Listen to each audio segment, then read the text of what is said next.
कहानी की शुरुआत होती है एंटार्कटिका के बर्फीले समुद्र में, जहां मैक्स नाम का एक कुत्ता एक व्हेल की लाश का मांस खा रहा था। तभी अचानक एक सील मछली ने उस पर हमला कर दिया। मैक्स तुरंत भौंकते हुए वहां से भाग निकला और सीधा अपनी लीडर माया के पास पहुंचा। माया के अलावा उनके ग्रुप में कई और शिकारी कुत्ते भी थे और वो सब यहाँ कुछ महीनों से भूखे प्यासे घूम रहे थे। अब मैक्स माया को इशारा करके फिर से व्हेल के पास पहुंचा और सील का ध्यान भटकाने के लिए मांस का टुकड़ा चुरा कर भाग निकला। ये देखकर वो सील मछली भी पानी में घुसकर मैक्स का पीछा करने लगी। तभी माया मौका देखकर अपने साथियों के साथ खाना खाने में लग गई। उधर मैक्स सील को चकमा देकर बहुत दूर ले आया और तब सील को एहसास हुआ कि उसे बेवकूफ बनाया गया है। अब सील फटाफट वापस भागी और अचानक उसने अपने तीखे दांतों से माया की टांग पर काट लिया। जब मैक्स ने ये देखा तो वो अपने साथियों की रक्षा के लिए तुरंत दौड़ कर आया और सील पर हमला कर दिया। आखिरकार उन्होंने मिलकर सील को भगा तो दिया, लेकिन इस सब में माया काफी जख्मी हो चुकी थी। असल में इन कुत्तों को यहाँ भटकते हुए लगभग 180 दिन हो चुके थे। ये कुत्ते एक रिसर्च टीम के साथ यहाँ आए थे, लेकिन वो टीम अचानक उन्हें यहाँ अकेला मरने के लिए छोड़कर चली गई। ये मासूम कुत्ते नहीं जानते थे कि आखिर उन्हें यहाँ कोई बचाने भी आएगा या फिर वो यूं ही भूख और ठंड से मर जाएंगे। आज से 6 महीने पहले इन कुत्तों का मालिक जेरी, जो कि एक गाइड था, वो उन्हें अपने साथ एंटार्कटिका लाया था, क्योंकि इस कुत्तों की टीम ने आज तक किसी रिसर्चर की जान नहीं जाने दी थी। फिर एक दिन national science foundation research base पर एक हवाई जहाज आया, जिसमें से डेविड नाम का एक साइंटिस्ट बाहर निकला। डेविड पूरी दुनिया घूमकर एंटार्कटिका आया था और उसका मिशन था दूसरे ग्रह से आए हुए एक उल्का पिंड यानी मीटियोराइट को ढूंढना। फिर रात को पूरी टीम ने एक ऐसी जगह जाने का प्लान बनाया जहां डेविड को ये मीटियोराइट मिल सकता था। जेरी ने डेविड को बताया कि सर्दियों के मौसम में वहां जाना खतरे से खाली नहीं होगा, मगर डेविड नहीं माना, क्योंकि वो इतनी दूर आकर खाली हाथ नहीं लौटना चाहता था। आखिरकार जेरी को उसकी बात सुननी पड़ी और अब प्लान के मुताबिक उसके कुत्तों की टीम डेविड को वहां तक पहुंचाएगी। अगली सुबह जेरी और डेविड कुत्तों की टीम के साथ बिल्कुल तैयार थे। तब जेरी ने डेविड को कुत्तों के साथ घुलने मिलने का तरीका सिखाया। इसके बाद वो सब बर्फीले मैदानों के सफर पर निकल पड़े। कुत्ते पूरी जान लगाकर जेरी और डेविड को खींच रहे थे। कुछ देर बाद जेरी ने उन्हें रोका और देखा कि आगे ढलान थी, इसलिए उसने डेविड को ब्रेक पकड़ने को कहा और खुद रास्ता दिखाने के लिए आगे चला गया। लेकिन अचानक बर्फ टूट गई और डेविड पानी में डूबने लगा। खुशकिस्मती से जेरी और कुत्तों ने मिलकर ऐन वक्त पर उसे बाहर खींच लिया और उसकी जान बचाई। इसके बाद वो दोबारा से जोरों शोरों से आगे बढ़ने लगे और फिर कुछ ही समय में अपनी तय की हुई जगह पर पहुंच गए। वो बेहद खुश थे, पर तभी जेरी को बेस से फोन आया कि आगे बर्फीला तूफान शुरू होने वाला है, इसलिए उन्हें जल्द से जल्द बेस पर लौटना होगा। ये सुनकर जेरी तुरंत वापस जाने के लिए सामान बांधने लगा, लेकिन डेविड फिर भी नहीं माना और कहने लगा कि वो उस मीटियोराइट तक पहुंचने से कुछ ही कदम दूर है। दरअसल सभी जानते थे कि आखिर वो यहाँ क्या करने आया है और अगर वो खाली हाथ लौटा तो उसकी बहुत बेइज्जती होगी। अब बेचारे जेरी की नौकरी भी खतरे में थी, इसलिए उसे ना चाहते हुए भी डेविड की बात माननी पड़ी। उसने कुत्तों को सुरक्षा के लिए वहां बांधा और खुद डेविड को रास्ता दिखाने लगा। खुशकिस्मती से जल्द ही डेविड को वो मीटियोराइट मिल गया जिसके लिए वो इतनी दूर आए थे। लेकिन तभी वहां तेज बर्फीली हवाएं चलने लगी और डेविड ने मौसम का हाल पूछने के लिए बेस पर फोन किया, लेकिन तभी अचानक उसका पैर फिसल गया और वो ढलान से सीधा नीचे जा गिरा, जिससे उसके पैर की हड्डी भी टूट गई। जैसे ही जेरी ने उसकी मदद करने की कोशिश की, अचानक बर्फ टूटने लगी और एक ही पल में डेविड बर्फीले पानी में डूबने लगा। जेरी ने तुरंत डेविड को बर्फ को पकड़ने को कहा और फिर माया को रस्सी देकर डेविड के पास जाने को कहा। वहाँ की बर्फ किसी भी वक्त टूट सकती थी, जिससे माया भी डरी हुई थी, लेकिन फिर भी डेविड की जान बचाने के लिए माया सावधानी से आगे बढ़ती रही और उसने डेविड के गले में रस्सी डाल ही दी। आखिरकार सभी कुत्तों ने डेविड को खींचकर बाहर निकाल लिया और उसकी जान बच गई। वहीं दूसरी ओर बेस पर सभी लोग जेरी और डेविड के लिए काफी परेशान थे,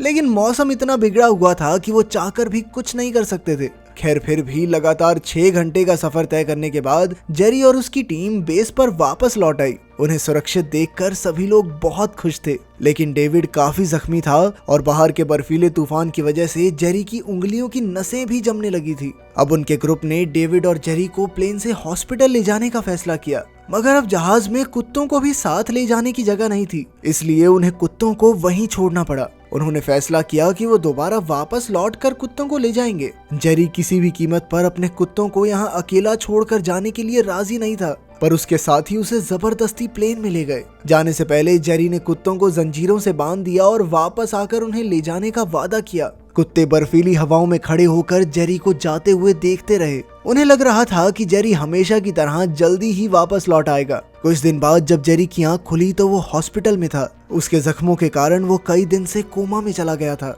अपनी आंखें खोलते ही उसने सबसे पहले यही पूछा कि उसके कुत्तों को कोई वापस लेकर आया कि नहीं, पर उसे पता चला कि बेहद खतरनाक मौसम की वजह से किसी को भी अंटार्कटिका में घुसने की इजाजत नहीं है। तब जेरी गुस्से में अपने सीनियर से मिला और बेस पर एक प्लेन भेजने को कहा, मगर उसके सीनियर ने साफ इनकार करते हुए कहा कि उन कुत्तों की जान इंसानों से बढ़कर नहीं है जो उन्हें बचाने के लिए प्लेन भेजा जाए। वहीं दूसरी ओर कुत्तों की टीम को वहां बंधे हुए 4 दिन हो चुके थे। वो सब भूख से तड़प रहे थे और अब जेरी के वापस लौटने की उम्मीद भी खो चुके थे। तब अपनी जान बचाने के लिए मैक्स अपनी जंजीर को जोरों से खींचने लगा और जल्द ही आजाद हो गया। उसे देखकर बाकी कुत्तों ने भी ऐसा ही किया और जल्द ही सभी आजाद हो गए। मगर आजाद होने के बाद भी कुत्ते वहीं घूमते रहे क्योंकि उन्हें उम्मीद थी कि उनका मालिक वहां जरूर आएगा। इस तरह कई दिन बीत गए और सभी कुत्ते भूख प्यास से मरने लगे। अचानक एक दिन मैक्स को एक पक्षी दिखाई दिया और वो भूख के कारण बिना कुछ सोचे उसके पीछे भागने लगा। जल्द ही बाकी सारे कुत्ते भी उसके पीछे आ गए। तब माया ने लीडर होने के नाते सबसे बूढ़े कुत्ते जैक को अलविदा कहा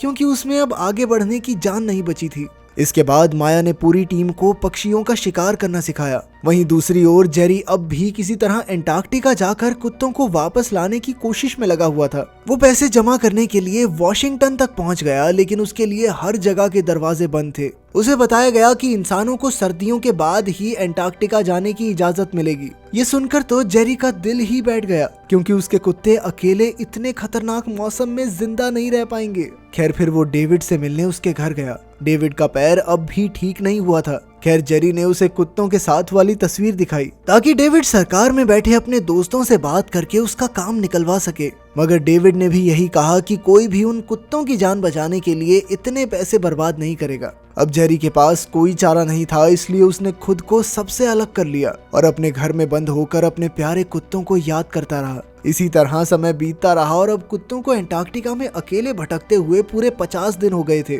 बेहद खतरनाक मौसम और बर्फीली हवाओं ने उनका हौसला तोड़ दिया था। अचानक जब आसमान में अरोरा लाइट्स दिखाई दी तो वो उन्हें खाना समझकर पागलों की तरह दौड़ने लगे, लेकिन उन बेचारों को कुछ भी हाथ नहीं लगा। कुछ ही समय में एक और कुत्ते की भूख के कारण मौत हो गई और बाकी सब ने अपने दोस्त को एक आखिरी बार अलविदा कहा। खैर उन्होंने खाने की तलाश जारी रखी और दक्षिण दिशा में चलने लगे। आखिरकार 133वें दिन वो एक खाली बेस पर पहुंचे जहां उन्हें इंसानों का थोड़ा खाना मिल गया। इतने दिनों बाद उन्होंने भरपेट खाना खाया और तब उन्हें लगा कि शायद आसपास इंसान भी होंगे जो शायद उन्हें बचाकर वापस ले जाएंगे, लेकिन उनकी इस उम्मीद पर भी पानी फिर गया। वो सब ये नहीं जानते थे कि उनका मालिक जेरी भी दूर बैठा दिन प दिन अपनी उम्मीद खो रहा था। अब जेरी छोटे बच्चों को नाव चलाने की ट्रेनिंग देता था, लेकिन अब भी वो अपने प्यारे कुत्तों को ना बचा पाने के लिए खुद को ही दोष देता। फिर एक दिन उसकी एक्स गर्लफ्रेंड केटी उससे मिलने आई। केटी अंटार्कटिका में उसके साथ बेस टीम का हिस्सा थी, मगर जेरी अब किसी से बात नहीं करना चाहता था। सबसे तंग आ चुका था क्योंकि वो सब उसे कुत्तों को भूलकर आगे बढ़ने की सलाह देते थे, लेकिन जेरी के मन से अपने दोस्तों को वहां पर छोड़ के आने का बोझ उतर ही नहीं रहा था। इसलिए वो उस आदमी से मिलने गया जिससे उसने कुत्ते खरीदे थे और उससे मिलकर उसने माफी मांगी क्योंकि वो उनकी रक्षा नहीं कर पाया। तब उस आदमी ने जेरी से कहा कि उसे इतनी जल्दी हार नहीं माननी चाहिए। जैसे उसके कुत्तों ने हमेशा उसकी हिफाजत की है, उसे भी उन्हें बचाने के लिए हर संभव प्रयास करना चाहिए। उस आदमी की ये बात जेरी के दिल में घर कर गई और जेरी ने घर लौटते ही सारा सामान बांधा और अंटार्कटिका जाने की तैयारी करने लगा। इसके बाद उसने न्यूजीलैंड जाकर एक शिप भाड़े पर ली जिसमें बैठकर वो अंटार्कटिका जाने का प्लान बना रहा था, लेकिन वहां भी सबने उसका मजाक उड़ाया और शिप के मालिक ने कहा कि वो पागल हो चुका है। एक बार फिर से जेरी के सभी रास्ते बंद हो चुके थे और इस सब से वो काफी ज्यादा परेशान हो गया।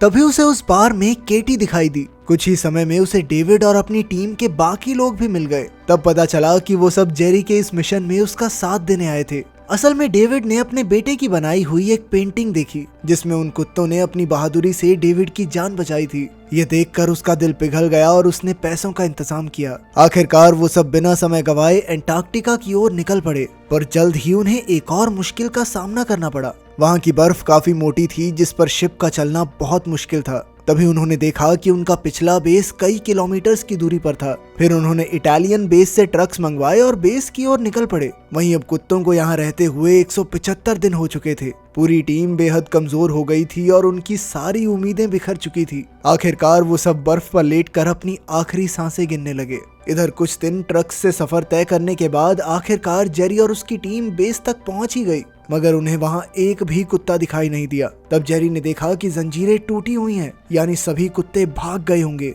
उसी पल उन्हें दूर से भौंकने की आवाज सुनाई दी। ये मैक्स और उसके साथियों की आवाज थी, जो इतने दिन तक बर्फीले अंटार्कटिका में रहकर भी जिंदा बच गए थे। जेरी और उसके कुत्ते तेजी से एक दूसरे की ओर भागे और जेरी ने उन्हें जोर से गले लगा लिया। अंत में उन्हें जख्मी माया भी मिल गई और उसे अपनी बाहों में उठाकर जेरी अपने सभी कुत्तों के साथ पूरे 180 दिन के बाद घर वापस लौटने वाला था। आखिरकार कुत्तों की बहादुरी और जेरी के प्यार ने उन्हें मिला दिया और वो सभी मुश्किलों का डटकर सामना करके सही सलामत घर पहुंच ही गए। क्या आप भी अपने किसी पालतू जानवर से इतना प्यार करते हैं? अगर हाँ तो कमेंट्स में उनका नाम जरूर बताना।